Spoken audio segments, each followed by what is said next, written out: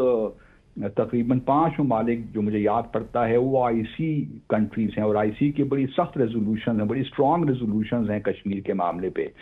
تو کیا وہ پاکستان کے پیچھے 5 ممالک کھڑے ہوں گے؟ یہ بھی دیکھنے والی بات ہے. اس میں میرے خیال میں الجیریا ہے، صومالیہ، گیانا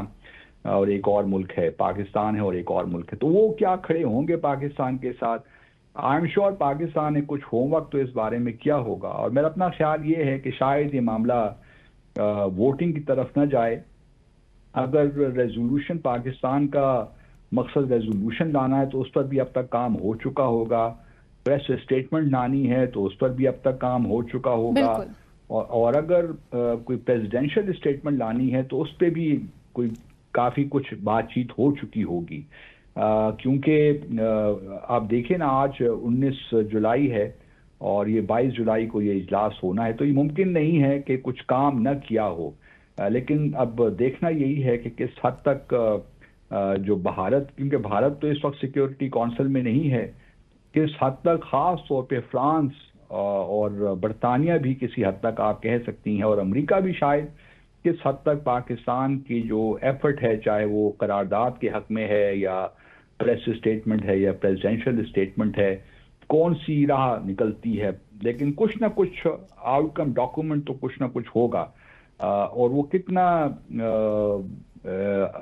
ہوتا ہے ان دا سینس کہ ڈسپیوٹس کو آپ کس طرح آرٹیکل 33 کی کون سی شقیں اس میں شامل کرتے ہیں، کون سی شقیں نکالتے ہیں، یہ بھی امپورٹنٹ سوال ہے.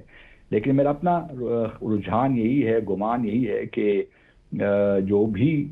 ڈاکومنٹ آئے گا اس کا وہ ایک نیوٹرل سا ہوگا، لیکن اس پہ یہ ایمفیسس ضرور ہوگا کہ جو ڈسپیوٹس ہیں، لانگ اسٹینڈنگ ڈسپیوٹس، ان کو نیگوسیشن، مذاکرات کے ذریعے فوری طور پہ حل کیا جائے اور جو پائیدار امن کی طرف جایا جائے بغیر کسی بھی ریجن کا نام لیے اور کسی ڈسپیوٹ کا نام لیے. تو ایک نیوٹرل اگر آ بھی جاتی ہے اسٹیٹمنٹ تو وہ بھی میں سمجھتا ہوں کہ پاکستان کی ایک لحاظ سے کامیابی ہوگی، ان دا سینس کہ ہم جانتے ہیں کہ سیکیورٹی کونسل میں بھارت کے بھی سپورٹرز بیٹھے ہیں، بالکل سپورٹ کرنے والے ممالک. تو اگر ایک نیوٹرل بھی ڈاکومنٹ آ جاتا ہے، کوئی آؤٹ کم نکلتا ہے، تو وہی پاکستان کی ایک سفارتی کامیابی ہوگی، ان دا سینس سے کم از کم دنیا اس بات کو تو مانے گی کہ جو ڈسپیوٹس ہیں ان کا سیٹل ہونا بہت ضروری ہے. ان کو آپ پرولونگ نہیں کر سکتے